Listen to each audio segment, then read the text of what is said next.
Good morning, my name is Marikar and I'm here to talk to you about an inconsistent salary rate of the caregivers for the company First Choice Senior Home Care Incorporation that I work with.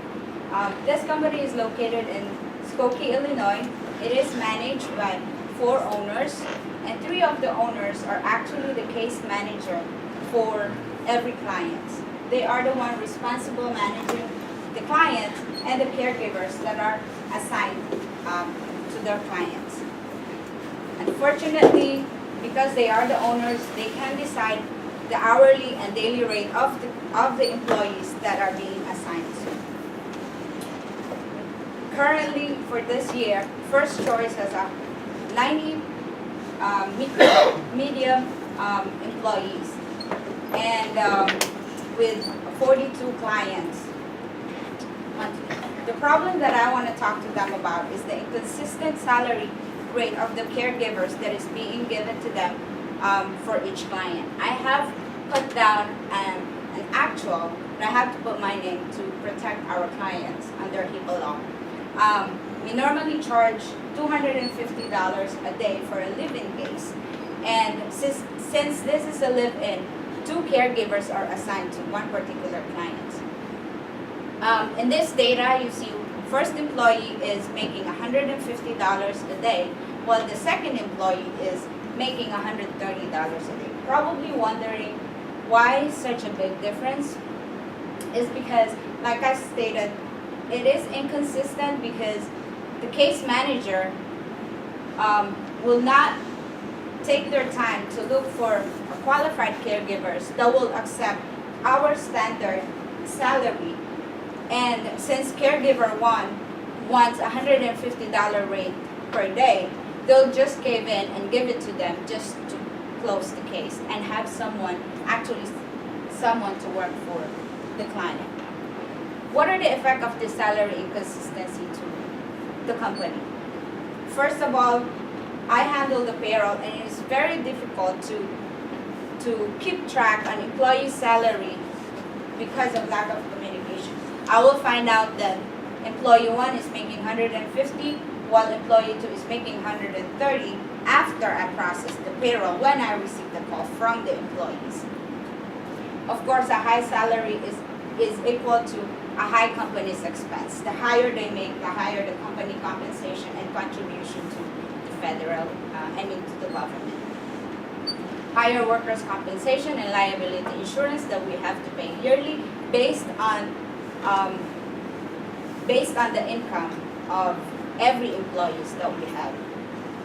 Higher expense is a low profit. This is a comparison graph that I made, including all of the company's expense per employee. As you can see, for employee 1 that is making $150 a day, the net profit of the company is $40, while the second employee who is making $130, that is on our standard base salary, the net profit of the company is $66. The company's gross profit margin for employee 1 is 16%, while an employee 2 is 27%. According to Harvard Business Law, a good company that is making 25% or higher profit margin is someone a lot of investors will look up to. And if First Choice will continue, case managers will continue to offer whatever they want to offer just so to close the case, then First Choice will not grow. Why is it important to follow the company's base salary? Chicago and Cook County labor law has extremely changed beginning this year, January of 2017. Before, home care agencies do not have to worry about paying their employees sick leave, vacation leave, and overtime pay. But it changed now, and we have to maintain the minimum wage of each employee. So live-in caregivers are considered an hourly, and we have to pay them overtime. Imagine a caregiver working 5 days times 24. That's a lot of overtime. Unfortunately, of course, we cannot keep asking the clients raising our rate or they will leave our service. According to Employment of Law Handbook, Cook and Chicago, minimum wage will go up to $15 per hour and $13 per hour for up until 2020. If we continue giving them a higher rate right now, we don't have a ceiling to give them a raise every year, because by 2020 they're probably making more than what we are actually charging the clients. What are my solutions? I have 3 solutions in mind. Follow the company's standard salary base. Double check the financial calculation first before making an offer to employees. An equal salary to all caregivers that are working for the same client, because they do talk, because they see each other during turnover, and as much as you tell them not to talk about their salary, they tell each other. And of course, 150 versus 130, $130 employee will then feel bad about themselves, asking us, what am I doing wrong, when we are actually taking care of the same client.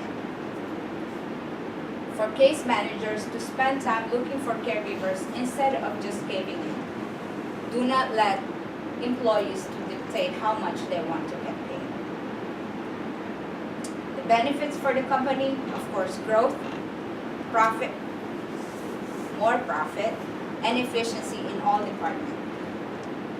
This year, I know that they will listen to me the end of this quarter, because they'll get their bonus, and they'll be surprised that they will not be getting the same amount of bonus they got last year, because of all the expenses that we have to pay the government. Thank you so much.